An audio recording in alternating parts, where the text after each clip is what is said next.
Hello, I'm Monkey Brain Stew. I've got some information for you. Jesus is coming back really, really, really soon. Look around at the world. What are the things he said to look for? He said the first thing was storms and quakes in diverse places. Worldwide in the last 2 years, there have been more quakes and more storms than there were in the last 15 years before that. He's coming back soon, folks. The Antichrist walks the earth and he's alive, but we'll talk about him later. He's coming back soon. He told top Jews he would ruin their feast of celebration and turn it into mourning. He's coming back soon. He's coming during Hanukkah. He spoke of it 200 years before it even existed, and it confused the all get out of the Jews of those times, trying to figure out what feast he was talking about. Then 200 years AD, they made Hanukkah out of jealousy over the Gentiles having Christmas.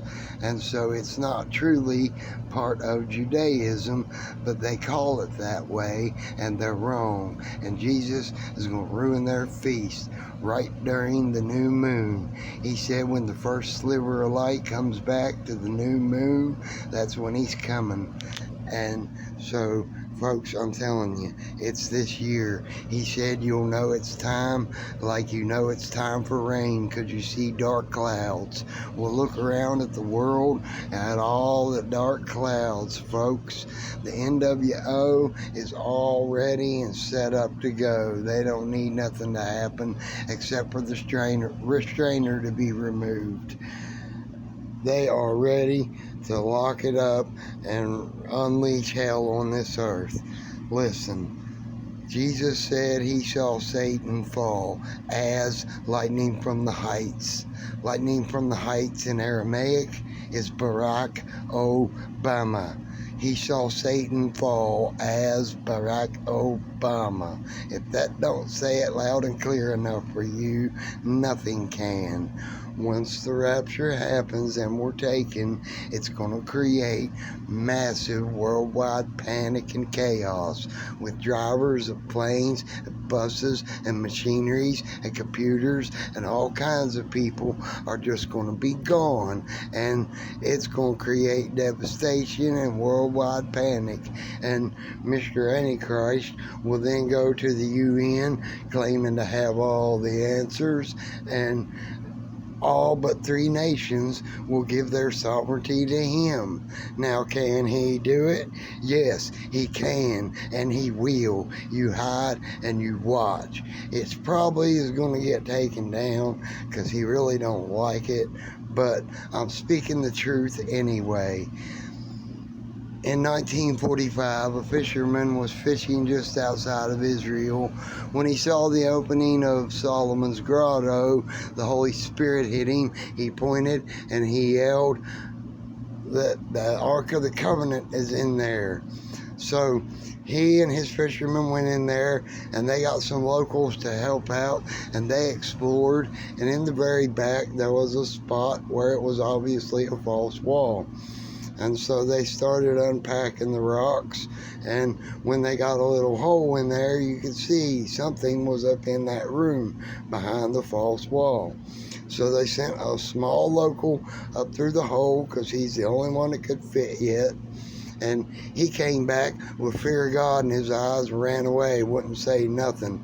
And he was just scared more than he was ever scared in his life. So that intrigued this fisherman. So he kept digging and kept digging. And they went in there, and sure enough, there it was, the Ark of the Covenant. Beside it was the table of showbread, and on the other side was the 7 candlesticks, the menorah. And there was a black substance on the ark, and they looked above it where the rock had been split, and that same black substance was there. More on that later. They told that fisherman when the police and the government got involved, that no, he couldn't breathe a word of what he saw, and he better not tell anybody, or they'll kill his whole family and friends, make him watch, and then kill him. So he couldn't tell us anything about it. And then, what was it? Oh, the substance on the ark was taken. The ark is still in Solomon's grotto to this day, and because it is exactly 50 feet below where Christ was crucified. When he died, the earth quaked and the rock split in order to allow his blood to be sprinkled on the ark, as above, so below. Right? Right. Okay, so they tested this black substance they found on the rock and on the ark, and it was blood. And the DNA on it had 3 extra strands and 3 times as many genes going across it. And so they called it the quintessentially perfect example of DNA, and because it was the Son of God. And it was male, but they told that man that no, this has to stay hidden until the mark of the beast law goes into effect. Now, skip over to another story. 1945 or 46, I forget which. Admiral Byrd of the Navy had been everywhere in the world, they thought. So he decided to go to the South Pole.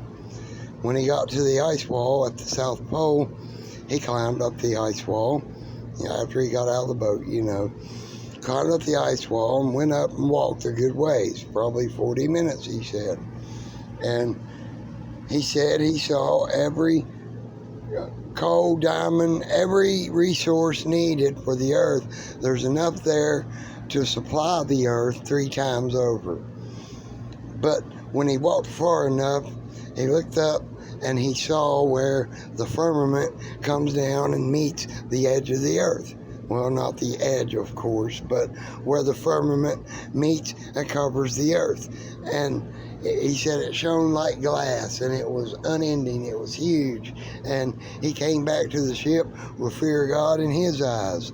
And he decided to put that ice wall on his port side and drive forward full speed ahead, because he wanted to see where's the end of that ice wall. Well, he drove full speed ahead for 1.5 years, and that ice wall never left his port side. Earth is not a globe. Look into it. They're hiding the truth.